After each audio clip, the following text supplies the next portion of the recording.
Hello, and welcome back to our third and final installment on reading poetry using Emily Dickinson's Hope is the Thing with Feathers. Remember, we've been looking at various ways to mark up and annotate the text. I'm just going to scroll back down to remind you of the two questions we've already dealt with so far. A literal question, what is the poem saying? Remember, literal questions are reading on the lines of the poem. I'll write that in for you now. You're reading on the lines. So the literal words, what's stated in the text, what the author says. Remember, our second video looked at inferential questioning, which is between the lines. Between the lines. What does the poem mean? How might it be interpreted? Remember, in this section, or with this line of questioning and thinking, we were having to search and think and kind of understand the implications of the text, what the author meant, what the poem could mean. Remember too that we began our answers or our thinking using the phrase, this poem is about. So I'm just going to return back to the poem now and remind you of what we decided the poem was about last session. Remember in our key that the pink colour represents hope or the bird. The green colour represents the bad weather.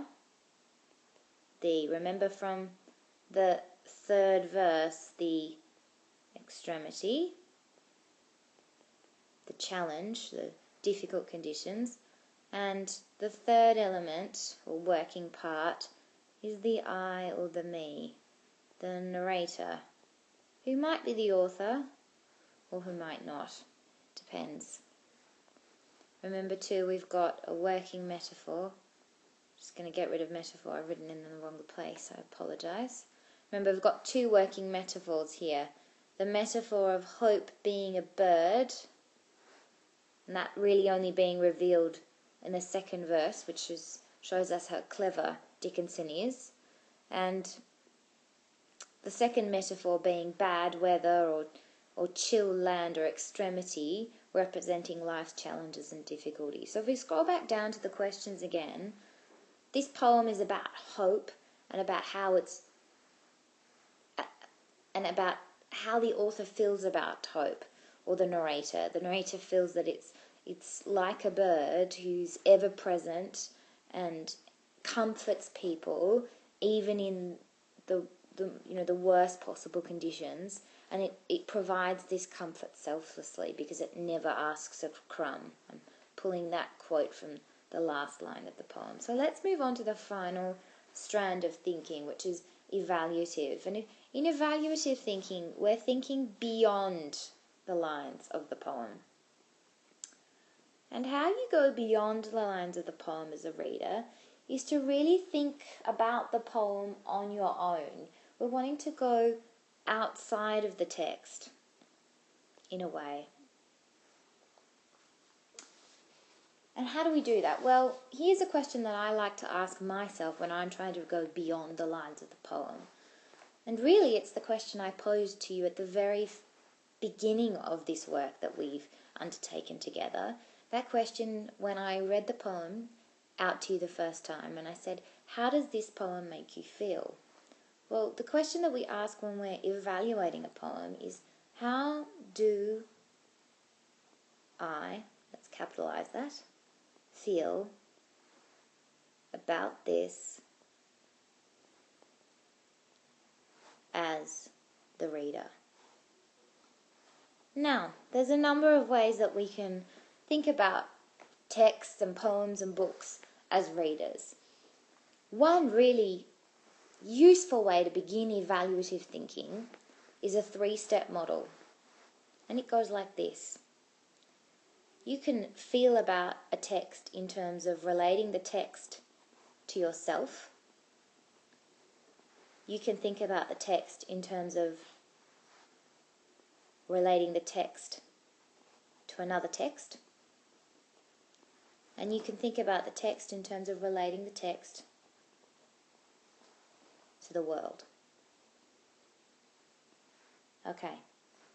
How we're going to the sentence starter that we're going to use to answer this question is, well, it's probably going to need to comment on hope in some way. I think starting your thinking using this framework, for me, hope is ... So you see, with evaluative thinking, it's much more personal and much more about you as an individual as the reader. Because whilst it is important to understand what the author meant by the text, it's also equally important to understand and evaluate and analyse our reaction as the reader. What effect does the text have on us, and how does it affect us? So let's return to the text and see if we can make some connections. Now, obviously, me as the reader with my individual experiences and identity is going to make very different connections to you as an individual. So, text to self, text to text, text to world. I'm just going to give you a few examples that hopefully may or may not resonate. So if I'm looking at text to self, I'd come back up here and I'm going to focus on the I, me, or narrator. Let's go back to the third verse and let's reread it quickly. I've heard it in the chillest land and on the strangest sea, yet never in extremity it asked a crumb of me. Well, the question I'd ask myself here is, have I ever felt this? And I think the answer would be yes. I think there are moments for everyone in life where we experience challenges and difficulties. And fortunately for me, I've always, like the poet, I've always felt the presence of the bird and hope. If we return back down to our second text to text, this is a little bit more personal, and here I'm going to actually make some recommendations for you if you want to follow up on different texts. Quite a few other poets, obviously, and indeed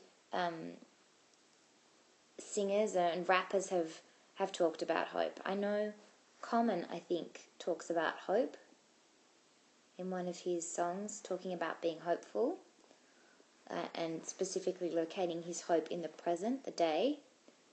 I know too that an Australian author, Sean Tan, wrote a wonderful book called The Red Tree, and in it he likens hope not to being feathered and like a bird, but his hope is represented by a red leaf in the drawings, and so that makes me think, this poem makes me think of his beautiful text. And if you Google The Red Tree by, I'll write his name above it, Sean Tan, there's a wonderful YouTube video uploaded by someone else that's a reading of the book, and if you notice very carefully, there's a red leaf in every single illustration, which makes me wonder whether or not Sean Tan read Emily Dickinson's poem, because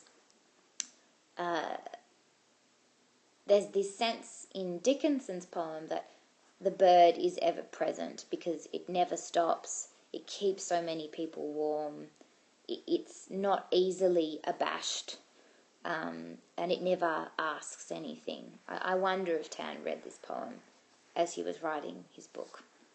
So there are a few texts to think about. So think about other things you read and enjoy. Have you seen hope presented in films or books?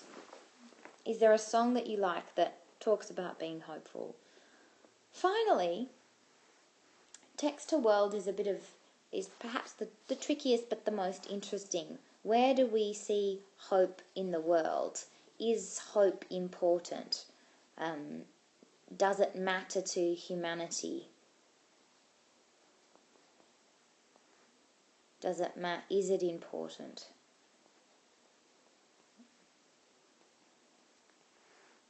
For me, I think the answer would be yes, because it's an incredibly sustaining emotion. Herein ends third and final tutorial. And remember that across these 3 videos, we've looked at 3 different methods of questioning a text. A literal, on the lines way of thinking about the text, an inferential, between the lines, and an evaluative, beyond the lines.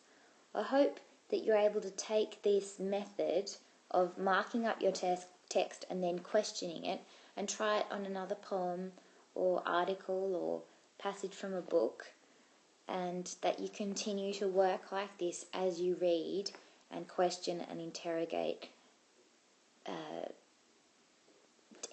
text, because this is a way that allows you to unlock the meaning of the text, but also connect it to yourself and to other things that you've read and to the world around you. Thanks very much for tuning in for the final instalment. Bye for now.